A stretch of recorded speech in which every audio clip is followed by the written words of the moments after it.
Bonjour à tous et bienvenue sur ma chaîne Training the Trend.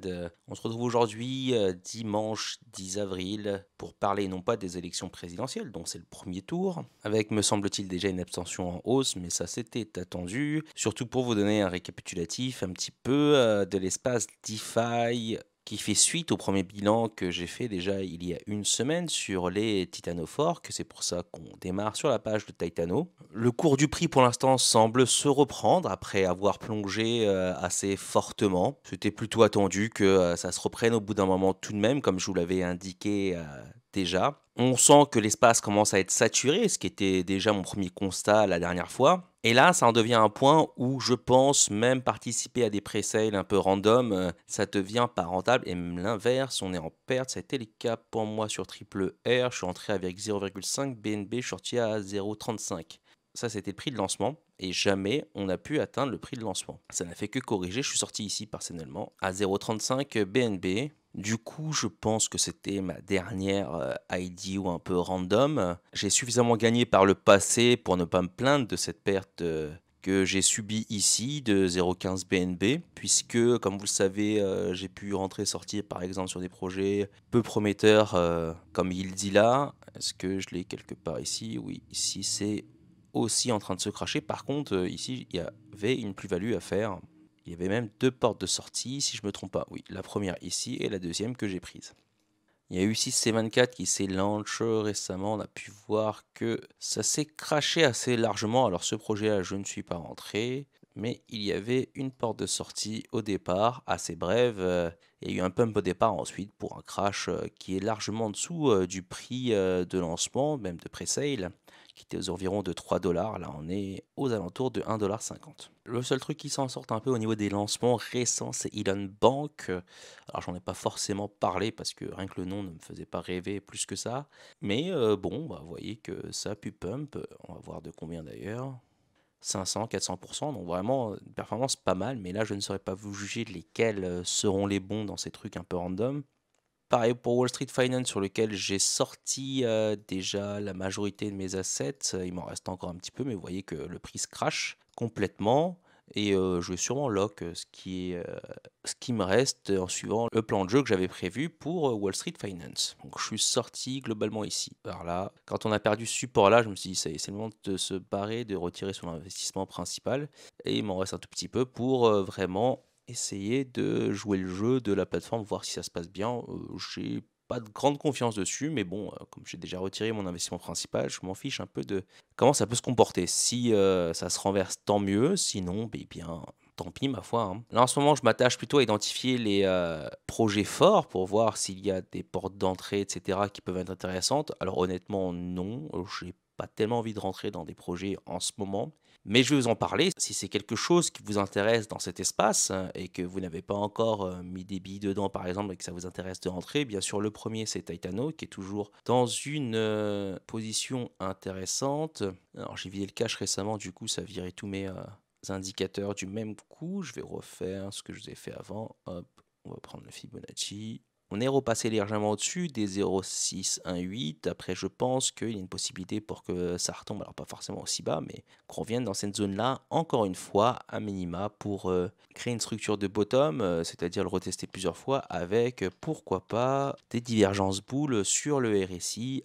Comme ici par exemple, alors ici on n'a pas créé de divergence boule, mais on est venu retester ce bottom plusieurs fois avant de repartir. Et là, on est sur un étage légèrement supérieur. Pourquoi pas revenir le tester au moins une ou deux fois avant de repartir. C'est un asset maintenant qui pèse quand même un certain poids, même si c'est relativement léger, entre guillemets, par rapport aux tokens qu'on peut échanger encore sur les échanges centralisés. Libéraux, je passerai dessus parce que simplement, il y a déjà Titano. Pour moi, c'est juste le premier fort qui avait un peu réussi, mais vous voyez que là, on est en train de corriger avec une pattern qui n'est pas des plus attirantes, avec un sommet descendant. La minima, je m'attends que ça vienne tester ici ce support-là, et ce ne serait pas une surprise si ce support-là ne tiendrait pas sur le temps. C'est-à-dire pourquoi pas un premier rebond, et puis ensuite le retester. Cette fois-ci, on casserait ce support. Alors ça, c'est que mon avis, hein. Je pourrais me tromper évidemment. J'ai pas fait une recherche non plus extrêmement étendue sur libéraux. Sphère, vous connaissez déjà, j'ai déjà fait une vidéo dessus, et la première fois que je vous en ai parlé, c'était ici. Depuis, vous voyez que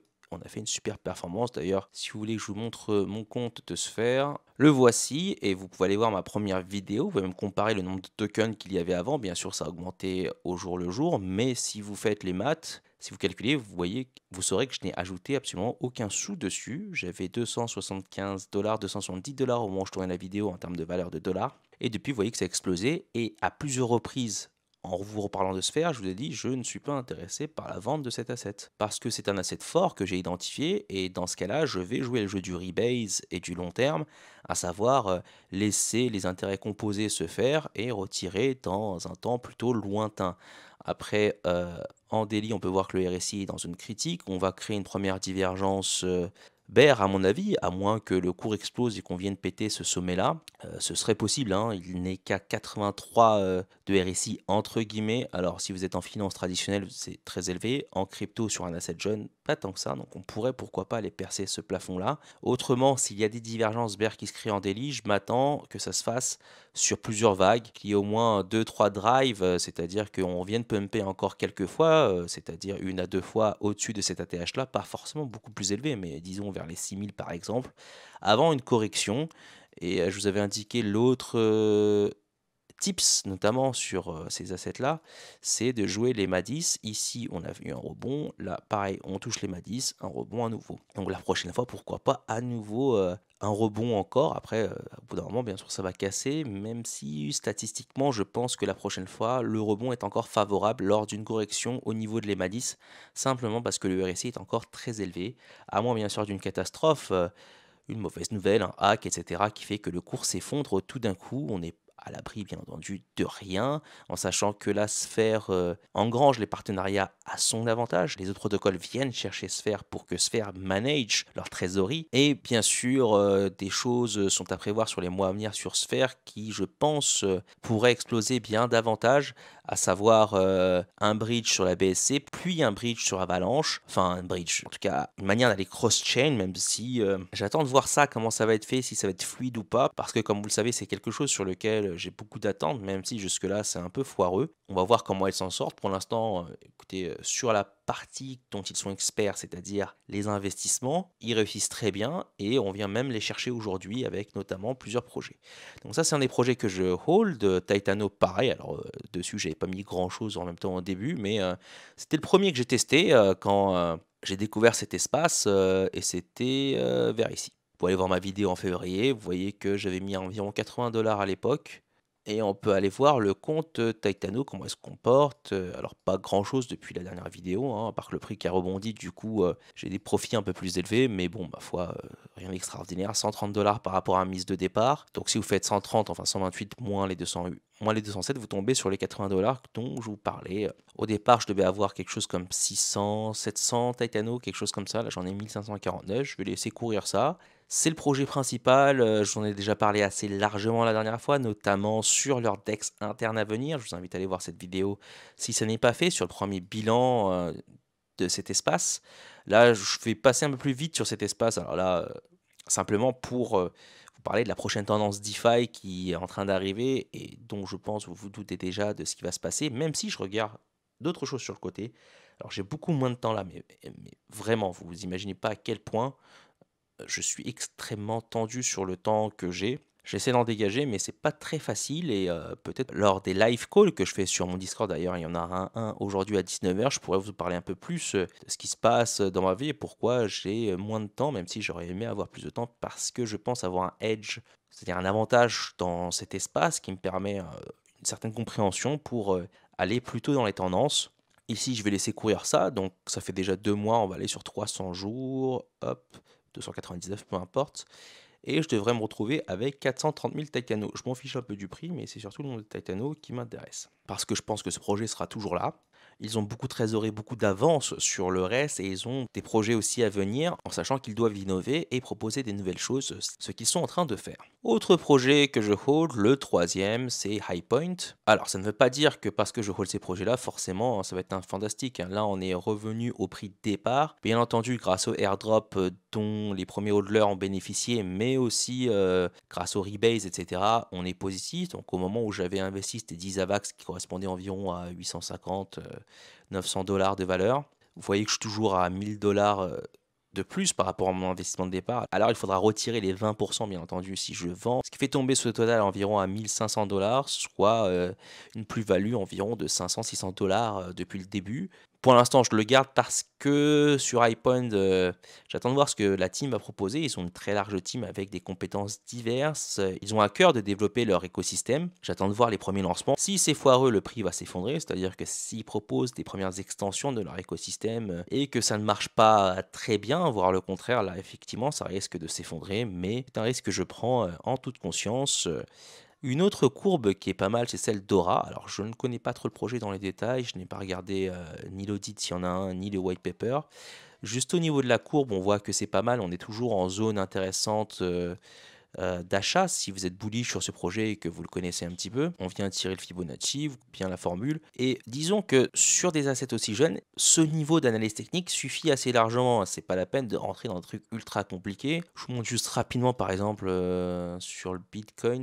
Ok, ça c'est le Bitcoin pour moi. J'ai énormément de setup avec beaucoup de moyennes mobiles, des différents indicateurs. J'ai même différentes courbes du Bitcoin qui est à peu près la même, avec une courbe inversée également. Ça c'est une analyse technique que j'ai faite avec vous sur YouTube plusieurs fois, notamment sur le Bitcoin. On peut voir que bien les niveaux qu'on a identifiés, que j'avais identifiés tiennent. Les 48 000 ici, ça date déjà d'un moment. Et du 1er décembre environ, cette résistance a tenu pour corriger. On est en train d'enfoncer un peu ce support-là qui avait tenu dans un premier temps. Bon, je vais m'arrêter là parce qu'on n'est pas là pour faire l'analyse technique sur le Bitcoin. Je pourrais vous en refaire si cela vous plaît. Il y a le RSI, il y a le stochastique aussi. Ça, c'est un autre setup que j'utilise avec le PMR. Le PMAR, c'est la distance avec le daily. C'est la distance avec la moyenne mobile 20-21, je crois que j'ai mis. Vous pouvez configurer ça comme vous voulez, mais peu importe. Ça, c'est le death cross traditionnel, entre guillemets. C'est la moyenne mobile 50 simple et celle-ci, c'est la moyenne mobile simple 200. Je passe rapidement dessus puisque c'est pas le plus intéressant. Ça, c'est un ruban que j'ai fait manuellement. Beaucoup utilisent un ruban qui est donné par des indicateurs. Là, c'est moi qui fais ce ruban-là, simplement. Je suis venu mettre des moyennes mobiles. Voilà, la 6, 13, 20, 28, 36, 45, 55, EMA. Il y a aussi la 444 en daily surtout qui est intéressante. On est venu la tester ici, vous voyez, sans la casser.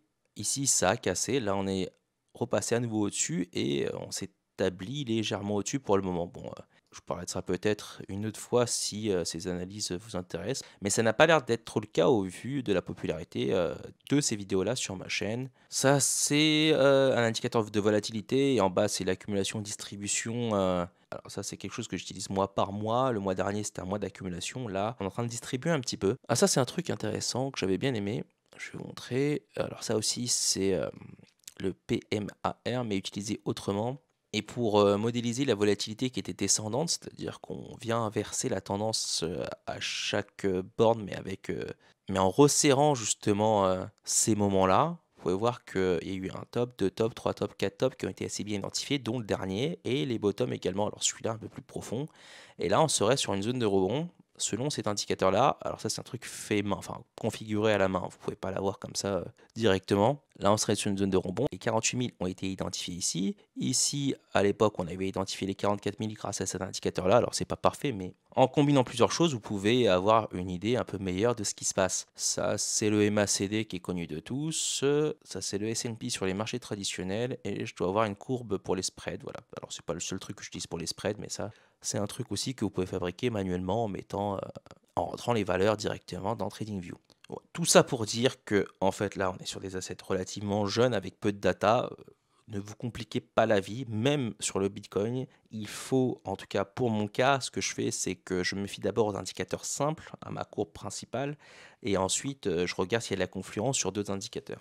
En reparlant d'Aura, on est en zone d'accumulation intéressante si vous êtes bullish sur le projet, c'est-à-dire si vous pensez que ce projet-là a de l'avenir et qu'il peut décoller, là, c'est une zone plutôt intéressante pour y rentrer. Phoenix, qui est un projet sur la Chronos Chain, il faudra passer par crypto.com pour en avoir. C'est pas ce que j'apprécie le plus, honnêtement. Crypto.com, pour moi, c'est une calamité à utiliser. Mais enfin, bon, s'il faut en passer par là. On remarque que le creux est supérieur au précédent, donc on est toujours sur une structure haussière. On peut tracer le Fibonacci pour voir où on en est.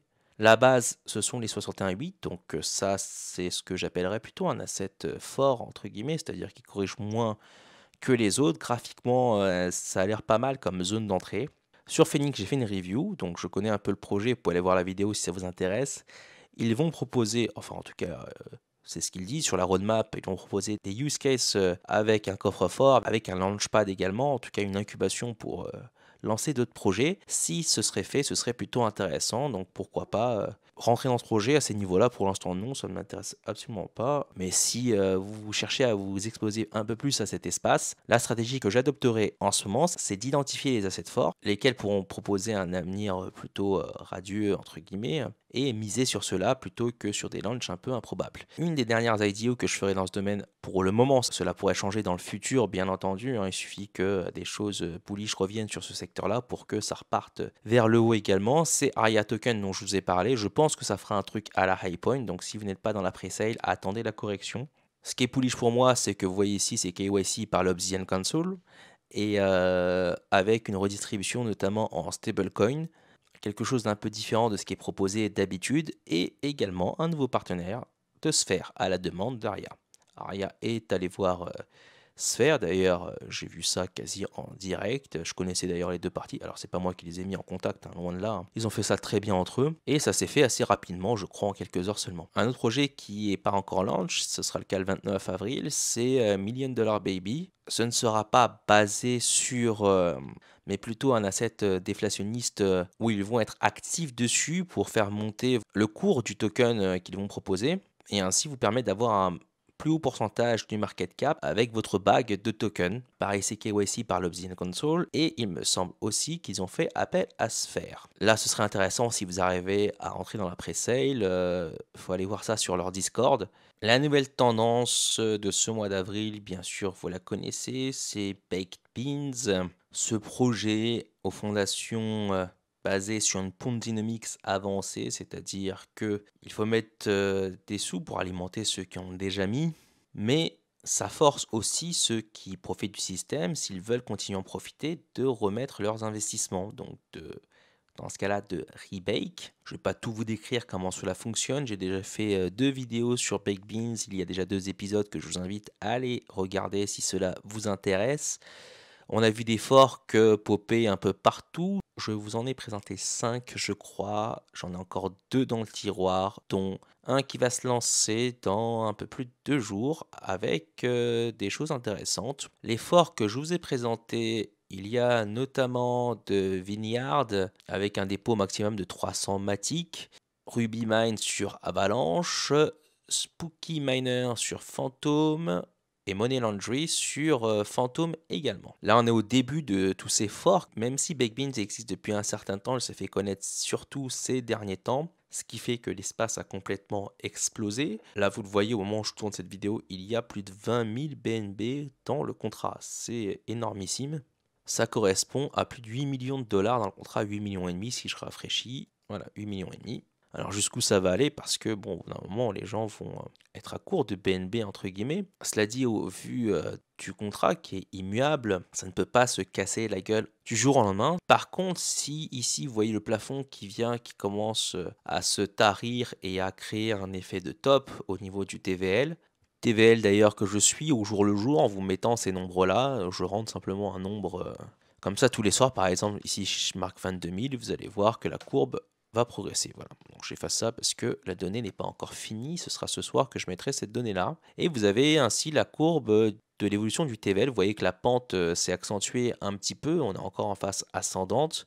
Quand ça va se tarir, si jamais il y a un effet de plafond comme ça qui se crée, ce qui va se passer, c'est que les 8% garantis, enfin en tout cas promis par la plateforme ici, vont commencer à baisser. Ceux-ci sont liés à l'évolution du TVL et donc le retour sur investissement sera un peu plus lent. Toutefois, je pense que tous ceux qui ont mis dès le départ, au moment où j'avais tourné ma vidéo, le premier épisode, on devrait s'en sortir à minima à break-even, c'est-à-dire retirer son investissement principal au bout du 28e jour. Alors pour mon cas, ce sera au bout de 2 semaines grâce à vous parce que vous avez utilisé mon lien de parrainage, mais sans celui-ci, au bout de 28 jours, vous êtes à peu près à break-even. Ce qui est mon estimation, à moins que le TVL baisse, et à ce moment-là, il faudra attendre un peu plus parce que ce daily return va baisser. Alors les choses que je suis en train d'étudier, des nouveaux concepts de DeFi, ça me prend un peu de temps à vous vulgariser tout ça, vous le présenter comme il faut. Je suis en train de revoir un peu, l'espace Toom dont je vous ai parlé, Toom Finance déjà. Toom a d'ailleurs retrouvé son PEG alors que beaucoup de gens le donnaient pour mort, ce qui n'était pas mon cas. Le TVL est encore extrêmement important, même si à un moment donné il était largement au-dessus de 500 millions. Le FTM a corrigé, donc ça n'a pas aidé non plus la plateforme qui est PEG au FTM. Derrière, bien sûr, il y a Arié qui est peut-être milliardaire, en tout cas multimillionnaire, gérant de hedge fund et tout ça, qui veille au grain. C'est une des meilleures teams dans cet espace-là, peut-être pas en termes de créativité, etc., mais en termes de gestion monétaire à strictement parler, ça doit être la meilleure team, avec notamment une chaîne Layer 2 sur Phantom qu'il faudrait lancer, nommée Tomb Chain. J'en parlerai peut-être dans une vidéo prochaine quand je reviendrai sur cet espace pour vous représenter un peu ce que c'est Tomb Finance de manière animée, surtout pour les nouveaux. Et à côté de ça, je regarde, des nouveaux, concepts DeFi pour essayer de vous en parler le plus tôt possible, bien entendu. Parce que ma conviction profonde, c'est que on se trouve dans un moment de l'histoire, des cryptos, à savoir, la DeFi qui a commencé il y a grosso modo à peine, peut-être 2 ans, un peu plus. Je vais vous montrer ça sur CoinMarketCap et ça a commencé avec Uniswap qui a révolutionné, l'espace en permettant justement d'avoir un échangeur décentralisé, en permettant de s'échanger les tokens en dehors des places d'échange. Et si on regarde la courbe, vous pouvez voir que ça a démarré seulement en septembre 2020. On n'est même pas à 2 ans en termes d'existence de DeFi. Et quand le cours d'Uniswap a explosé, le truc top à faire, c'était avoir des forks Uniswap. On l'a vu d'ailleurs avec PancakeSwap, qui était l'un des premiers, mais aussi avec plein d'autres. Et depuis, bien sûr, l'espace a explosé avec bien plus de créativité et on est vraiment au début. C'est, si vous voulez comparer, ce serait être au début du Bitcoin également. En tout cas, ça c'est mon point de vue, hein. On pourrait bien sûr argumenter pour dire que ça n'est pas le cas. Tout est encore à faire dans cet espace. Il pourrait bien sûr avoir beaucoup de problèmes sur la route, comme il y a eu beaucoup de soucis aussi sur la route du Bitcoin, avec un hard fork notamment. Il y a eu Bitcoin Cash, etc. Enfin bref, il y a eu des bugs d'émission également. Donc c'est pas une histoire tout rose. C'est pas parce que le Bitcoin aujourd'hui a 13 ans qu'il se porte très bien, entre guillemets, même s'il corrige en ce moment, que tout s'est fait d'un coup avec une grande facilité. Une dernière chose dont j'ai oublié de vous parler avant de vous quitter, c'est un autre Titano Fork sur Harmony. Il n'y en avait pas. J'ai complètement loupé le lancement parce que c'est passé à travers mon radar. Ça a explosé. C'est en train de corriger fortement. Vous pouvez voir ici. Il faut que je dézoome pour voir ça. 3000%. Et là, ça corrige pas mal. Je suis en train d'accumuler un peu ici, pas parce que j'ai envie. Et j'ai d'ailleurs très peu étudié le sujet pour vous dire la vérité. Simplement, il y avait un fork Titano qui était dessus et je vais vous montrer ça. Via Venom Swap, c'est aussi là que ça se passe pour swapper du INSIG. Avec bien sûr, n'oubliez pas de monter votre slippage au cas où avec les frais de transaction qui sont liés à ce type de projet-là. J'ai des récompenses de manière quotidienne. Vous voyez que pendant encore, je ne sais pas, peut-être 11 mois, 10 mois, je ne sais pas, je ne sais plus, on va me délivrer 60 tokens par jour environ de Venom Swap. Alors le prix a fortement corrigé. Au plus haut, Venom, le token Venom qui est un fork d'Uniswap était à plus de 1 $. C'était un projet sur lequel j'avais investi il y a un an.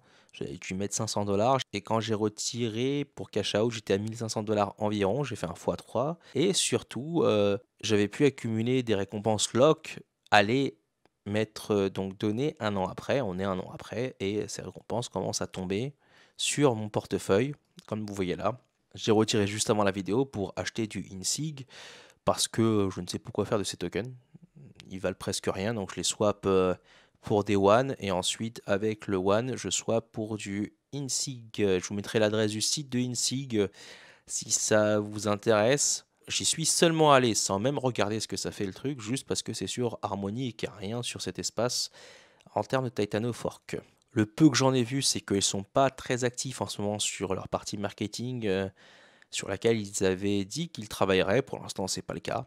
Et ma foi, bon, de toute façon, je sais pas quoi faire de ces récompenses-là. Il n'y a pas grand-chose qui tombe par jour. Parfois, je les accumule pour les mettre ailleurs. Et là, quand j'ai découvert ce projet-là, ça fait quelques jours que j'accumule du INSIG. Alors très peu, hein, je peux vous montrer ça. Les récompenses qui tombent ne sont pas extraordinaires non plus. Voilà, c'est ici, j'ai accumulé 17 INSEE en quelques jours. Ça me permet de mettre donc ces récompenses quelque part au lieu qu'ils dorment, puisqu'ils ne font que corriger. Il y a encore quelques jours, ça c'était au-dessus de 4 centimes, là c'est en dessous de 3 centimes. Voilà, j'en ai fini avec cette vidéo. Je vous retrouve pour ceux qui sont sur mon Discord pour le live à 19 h. Pour les autres, je vous souhaite un très bon dimanche.